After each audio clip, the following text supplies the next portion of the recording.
Hey, Grace Church friends and family of faith. Pastor Hebner here, one of the pastors at Grace Church in downtown Milwaukee, with a little devotional thought for the week. This past Sunday, we were privileged to have Pastor Paul Prange, the administrator for ministerial education in our Lutheran church body, the Wells, speak to us about an exciting campaign that's going on at our College of Ministry in New Ulm, Minnesota.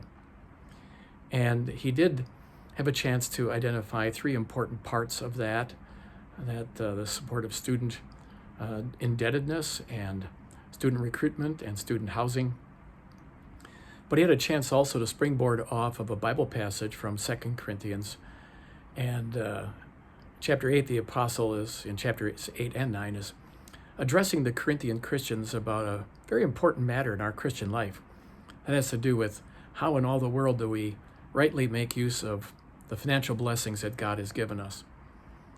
And what a great topic to think about, because, well, let's be honest, a lot of us are thinking, why talk about money at church or in church?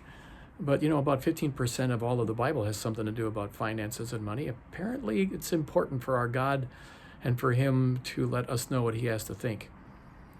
What He does in the Holy Scriptures is identify the fact that the blessings He's given us, which we see in our income and our finances, are really His, not ours. We just simply manage. Everything we have is His.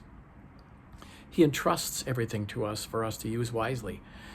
But then also the Bible does make it very clear, and the Corinthians had to wrestle with this, that when God speaks to us about how we use financial blessings, we start with the honest truth that deep in our hearts, for all of us, is this thing called greed. We want to hang on to our possessions. We want to hang on to our money. We want to ensure that we're going to be just fine in the future, that whether it's retirement or paying our bills right now, get all these money worries and angst about finances. But the apostle helped the Corinthians in his first letter to identify not just that problem, but everything else that their sinful heart had brought into their lives. And there were all kinds of situations in this really white-collar, upscale sort of congregation setting in the ancient city of Corinth, where people got distracted because they were not focusing on what counts first. That God did something about our internal problem through Jesus Christ. Changed us on the inside to make us new creation, new creatures in Him. So in his second letter, when he was thanking God for the effects that his first letter to the Corinthians had, that many of the problems they had been solved, he goes back to that root problem in chapter 5 and talks about the fact that in spite of our sinfulness, that God should banish us, we still have been reconciled to God through Jesus Christ. And then when he gets to chapters 8 and 9, he can spill into this joy of, well, how else can we live but in gratitude and thanks? And spilling out of our hearts is this good news of Jesus' love, not only for us, but for the whole world. And that also impacts the way then that we destroy the sinful nature's grab onto our finances and our greediness and everything, and lets us be free to be generous and joyful.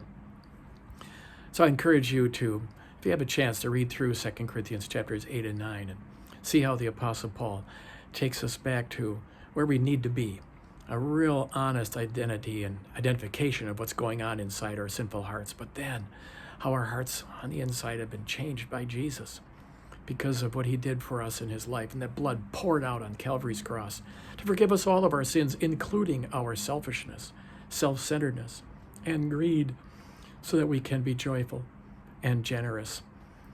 God's blessings to you this week and every week.